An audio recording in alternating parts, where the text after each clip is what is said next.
സംസ്ഥാനത്തെ പോളിടെക്നിക് കോളേജുകൾ സംരക്ഷിക്കുക എന്നാവശ്യപ്പെട്ട് ABVP നടത്തിയ സെക്രട്ടേറിയറ്റ് മാർച്ചിന് നേരെ പോലീസും SFI പ്രവർത്തകരും അഴിഞ്ഞാടുകയായിരുന്നു. പ്രകടനമായെത്തിയ ABVP പ്രവർത്തകർക്കു നേരെ യൂണിവേഴ്സിറ്റി കോളേജിനകത്തു നിന്ന് SFI പ്രവർത്തകർ കല്ലെറിഞ്ഞു.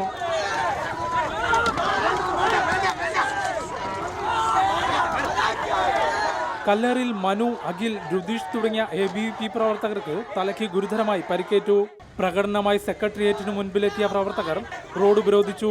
ABVP സംസ്ഥാന സെക്രട്ടറി A പ്രസാദ് മാർച്ച് ഉദ്ഘാടനം ചെയ്തു. തുടർന്ന് കല്ലെറിഞ്ഞ SFI പ്രവർത്തകരെ അറസ്റ്റ് ചെയ്യണമെന്നാവശ്യപ്പെട്ട് യൂണിവേഴ്സിറ്റി കോളേജിലേക്ക് നീങ്ങിയ പ്രവർത്തകരെ പോലീസ് തടയുകയും മൃഗീയമായി തല്ലിച്ചതയ്ക്കുകയും ചെയ്തു. കല്ലേറിൽ പരിക്കേറ്റ പ്രവർത്തകർക്ക് പോലും പോലീസിന്റെ മർദ്ദനമേൽക്കേണ്ടി വന്നു.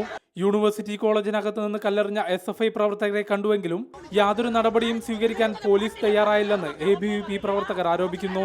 സമാധാനപരമായി നടത്തിയ സമരത്തെ പോലീസിനെയും SFI ഗുണ്ടകളെയും ഉപയോഗിച്ച് അടിച്ചമർത്താൻ ശ്രമിച്ചതിൽ പ്രതിഷേധിച്ച് തിങ്കളാഴ്ച സംസ്ഥാന വ്യാപകമായി ABVP വിദ്യാഭ്യാസ ബന്ദ് നടത്തുമെന്ന് സംസ്ഥാന സെക്രട്ടറി A പ്രസാദ് അറിയിച്ചു. ഇത്തരത്തിലുള്ള ജനകീയ സമരങ്ങളെ അടിച്ചമർത്താൻ വേണ്ടിയിട്ട് ഒരു ഭാഗത്ത് പോലീസും മറുഭാഗത്ത് SFIയുടെ ഗുണ്ടകളും ചേർന്നുകൊണ്ട് ഇത്തരത്തിൽ മുന്നോട്ട് പോവുകയാണെങ്കിൽ ABVPയുടെ ഭാഗത്തുനിന്ന് ശക്തമായിട്ടുള്ള സമരപരിപാടികളുമായിട്ട് മുന്നോട്ട് പോകും. ജനം, തിരുവനന്തപുരം.